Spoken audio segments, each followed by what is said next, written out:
33% आरक्षण महिलाओं को देने की बात कर रही है। और इनकी जो मानसिकता लगी वो बिल्कुल महिला विरोधी हमें लगी। सपा सांसद इकरा हसन व एडीएम के बीच का विवाद अब बीजेपी के लिए गले की हड्डी बनने को तैयार है। मामला भले ही एडीएम और इकरा हसन के बीच अभद्र व्यवहार का हो, लेकिन इकरा हसन ने एक ऐसा बयान दे दिया है जिसके बाद बीजेपी की मुश्किल बढ़ सकती है। दरअसल इकरा हसन ने हुई इस घटना को अब महिला सशक्तिकरण अभियान से जोड़ दिया है।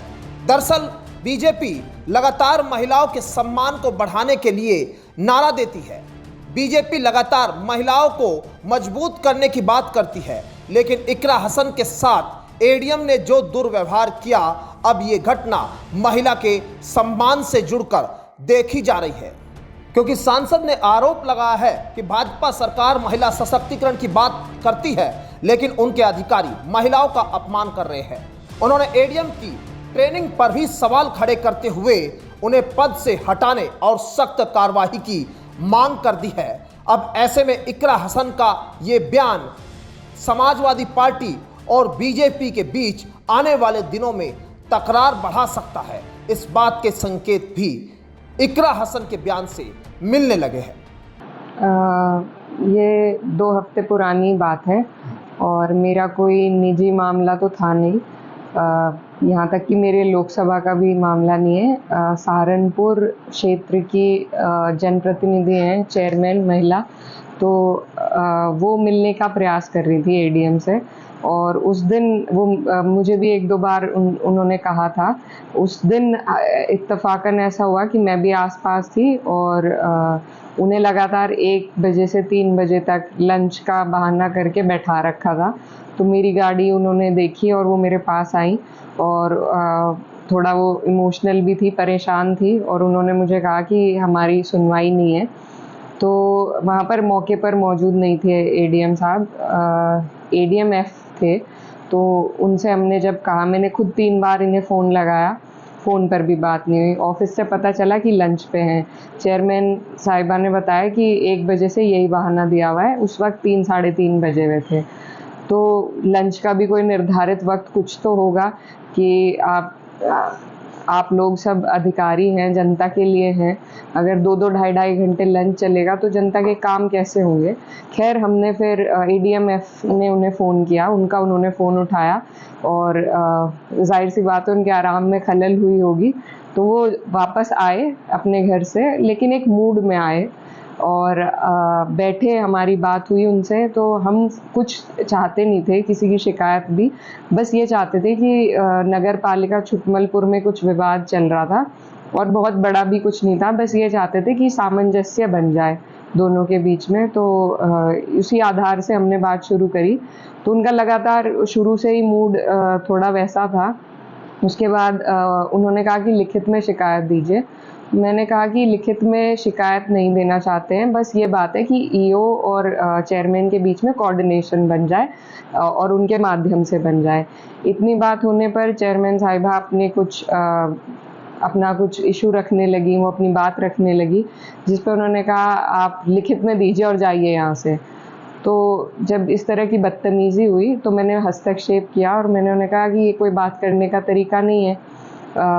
इतना कहने पर भी उनका कोई व्यवहार में बदलाव नहीं आया। बस फिर हम वहाँ से उठ गए और उठ के बाहर आ गए और हमने फिर लिखित रूप से शिकायतें करी, अधिकारियों को अवगत कराया उनके व्यवहार के बारे में। और अब कावड़ का चल रहा है मामला, इसलिए हमने कुछ इस मामले को ज़्यादा चर्चा में नहीं लाके लिखित रूप से इसका हम संज्ञान हमने सभी को दिया। अब हम वेट कर रहे हैं कि क्या कार्रवाई उन पर होती है। अच्छा, क्या मानता है कि जिस तरीके से आप भी वहाँ मौजूद थी, एक महिला के साथ एक इस तरीके का व्यवहार किया जा रहा है, भाजपा कहती है नारी का सम्मान करेंगे, तो क्या इस तरीके से नारी का सम्मान या नारी का बढ़ावा मिलेगा? जी, बिल्कुल बहुत देखिए क्योंकि वो महिला जनप्रतिनिधि थी इसीलिए मुझे भी एहसास हुआ कि उनके साथ इस तरह का दुर्व्यवहार हो रहा है, तो मैं खुद उनके साथ इसीलिए गई और बड़े अफ़सोस की बात है कि जैसा भाजपा सरकार बेटी बचाओ, बेटी पढ़ाओ, 33% आरक्षण महिलाओं को देने की बात कर रही है, तो जो मौजूदा जनप्रतिनिधि हैं, जब उनके साथ उत्तर प्रदेश में भाजपा सरकार के अधिकारी इस तरीके से दुर्व्यवहार करेंगे, बेलगाम होकर व्यवहार करेंगे, तो फिर कोई फ़ायदा ही नहीं है।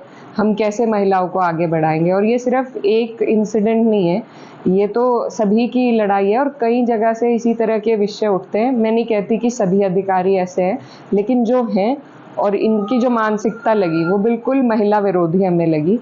तो इस समाज में बदलाव भी ज़रूरी है, अधिकारियों को, महिलाओं को सम्मान देना, खासकर देखिए किसी भी महिला से अदब के दायरे में बात करना ज़रूरी है, ये हमारी तहज़ीब है हमारे समाज की। और उसके ऊपर जनप्रतिनिधि, एक सांसद, एक चेयरमैन, तो कुछ प्रोटोकॉल भी होते हैं अधिकारियों के, उन सब का उल्लंघन करते हुए इस तरीके से अगर हमारे साथ व्यवहार हो रहा है, तो बाकी तो किसी की सुनवाई सरकार में है ही नहीं। तो सभी अधिकारी इस तरह के नहीं होते, लेकिन जो होते हैं उन पर उचित कार्रवाई हो और इनकी ये जो जिनके विषय में बात हो रही है एडीएम ई सहारनपुर, वो शायद पहले की उनकी नियुक्ति है, तो मुझे लगता है उनकी पर्याप्त ट्रेनिंग भी नहीं हुई है और उनको भेजना चाहिए ट्रेनिंग के लिए, ख़ास तौर पर कि उन्हें व्यवहार करना आए जनता से, जनता के जनप्रतिनिधियों से, महिलाओं से। तो ये सरकार को, ये गंभीर विषय है, सिर्फ एक जनपद से इसको नहीं हम जोड़ सकते, बड़ा विषय है सभी महिलाओं का। हमारे क्षेत्र में महिला प्रधान भी हैं, हर तरह की महिलाएं आगे बढ़ने का प्रयास कर रही हैं, मैं खुद एक महिला हूँ। तो ये खाली एक ही जनप्रतिनिधि की लड़ाई नहीं है और हम अपना, महिलाएं अपना हक भी लेंगी, लड़कर लेना हो लड़कर लेंगे हम, इस तरीके से बदतमीजी बर्दाश्त नहीं होगी। तो जिस तरीके आप मानते हैं कि जिस तरीके से ये चीज़ें अभी आपने बताई, एक जनपद की नहीं, अनेकों जनपदों की या अनेकों जगह से आपके सामने आई, सुनने में आया, तो क्या इस मुद्दे को आप आगे पार्लियामेंट में उठाएंगे? देखिए विषय अभी इनसे संबंधित है, लेकिन चर्चा का विषय है ज़रूर कि एक तरफ जहां हम 33% महिलाओं को लाने की बात कर रहे हैं, तो उसके साथ साथ ये भी सुनिश्चित करना सरकारों का फ़र्ज़ है कि उनकी सुनवाई हो, उनके साथ दुर्व्यवहार ना हो और इस तरीके से एक प्रोटोकॉल, एक तमीज़ के दायरे में सभी लोग बात करें। हम जब अधिकारियों से बात करते हैं, हम अपने तमीज़ के दायरे में रहते हैं, उसी दिन हमने सभी को अवगत कराया और कहीं और किसी मनगढ़ंत, उन्होंने कहा निराधार है, निराधार उन्हीं के खिलाफ क्यों है ये चीज़।